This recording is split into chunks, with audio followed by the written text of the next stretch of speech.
Scream is a movie about a guy who terrorizes people with phone calls until they cry, run, or die. Coincidentally, this is exactly what Spectrum does when you try to cancel your account. I'm Bobby Reelz from the Movie Crashers, and this is How to Beat the Masked Perv from Scream in less than 10 minutes. The movie opens with the girl from E.T. coping with her alien contact trauma by chilling at home and making popcorn. But instead of committing to this big, fat, beautiful plan, she starts blabbing on the phone with some random dude who says he dialed the wrong number. Naturally, they start flirting, right up to the point where the guy says he's watching her and then threatens to kill her. So now the blonde finally decides to get rid of him. She bluffs that her boyfriend's about to show up and threatens to call the cops. But the guy on the phone says the cops won't ever make it on time, and her boyfriend's already tied up like a movie star's dignity on Hot Ones. Eventually, the boyfriend gets knifed right where he sat, and the girl tries to escape, but also gets unalived to completion by someone wearing a Ghostface mask. All because if you really want to stop unsolicited phone calls, you should always answer with unsolicited aggression. No hello, no who's this. Just start screaming like you've been waiting for this moment your whole life. Breathe heavy, rattle some pans. Yell, I'm waiting for your sweet, sweet buttocks, Dieter Kriegenschlager. Boom! Problem solved. If it's the killer calling, he'll figure you're busy. If it's mom, she should know you better by now. The next day, the whole town is still buzzing about the murder of that popcorn girl and her tied-up boyfriend. The media's on it, kids at school are pulling pranks, and the Ghostface mask is officially the best-selling product at every gas station that also sells beef jerky. Meanwhile, we meet Sydney, whose mom was murdered a year ago, and she just wants to isolate herself from all this traumatic malarkey. Except her idea of isolation is asking if she can sleep over at her friend Tatum's place, hanging out with her friends who keep joking about the murder, and dating a guy who's been pressuring her to emotionally move on by getting intimate. Tatum says she'll pick her up later, and that's when the creepy voice calls. Only this time, he's not in a flirty mood. He attacks immediately. Sydney barely makes it to her bedroom, blocks the door, and ICQs the police. And just when it seems like it's over, her boyfriend Billy climbs through the window, sweaty, twitchy, and carrying a cell phone, which in the 90s was basically a signed confession. So, Sydney points, screams, and the guy gets detained. And all this chaos happened because when you really want to isolate yourself, the best way to do it is to get canceled. Say something controversial. Make it weird. Get recorded saying, personally, I think the E.T. girl murder was an inside job staged by the school board to cancel prom. Watch the friend group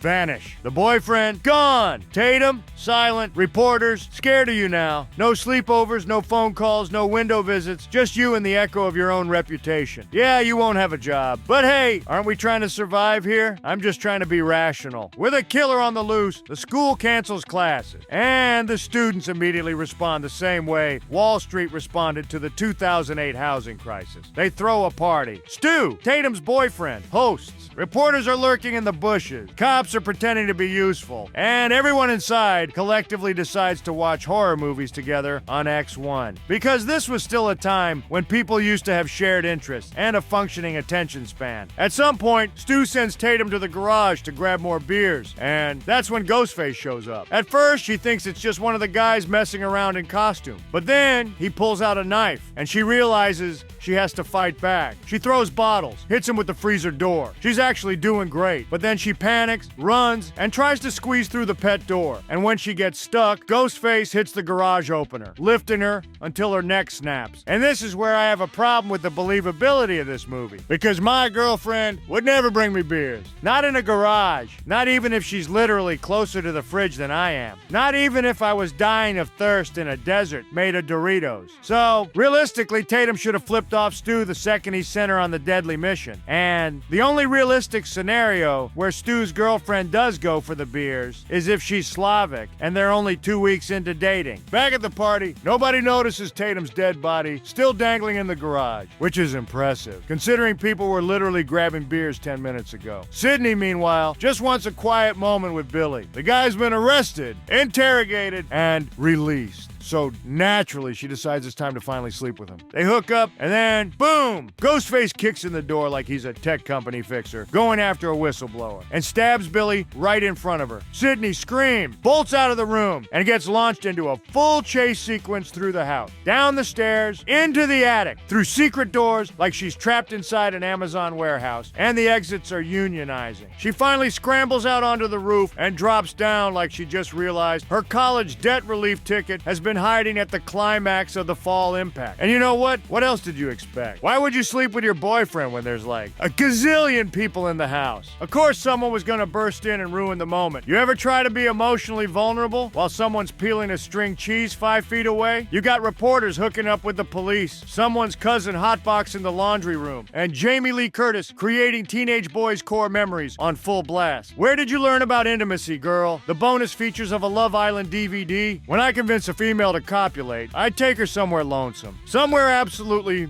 no one ever goes to, like Dick Cheney's potluck, and that's what Sydney should have done if she weren't such a creep. Anyway, the party winds down, the bodies pile up, and Sydney's finally had enough. She's done running. She wants answers. So she bolts back into the house and finds 2 dudes outside, both yelling, "He's the killer!" But she can't choose which one to pick, like a suburban dad at a furry meetup. So she locks them both out, and boom, she sees her boyfriend, alive, bleeding, shaky, sexy, not the point. He takes the gun, lets one of the dudes in, and then shoots him. Plot twist, Billy's not the victim. He's the killer. Well, one of them. Because right on cue, Stu strolls in, mask off, grinning like a golden retriever that's been radicalized. Turns out it's been a 2 Ghostface operation all along. They confess to unaliving her mom. They monologue about motive, or rather, the lack of, and intend to kill Sydney and pin everything on her dad, whom they kidnapped in their free time. So Sydney has no other choice left but to try and sneak away and then hunt and kill the killers one by one, like a true trained Marine she is. While the real solution in this situation is to never be in this situation in the first place. But since we're here, bleeding, trapped, and surrounded by guys who treat murder like a group project, it's time to ask the real question. Why not push your local representative to vote for more funding to Palantir? Because let's be honest, if we just gave a little more funding to predictive surveillance, Billy would have been flagged the second he Googled how to stab your girlfriend and still graduate. Stu would have triggered at least 5 watch lists for saying alibi out loud near a microwave. And Sydney?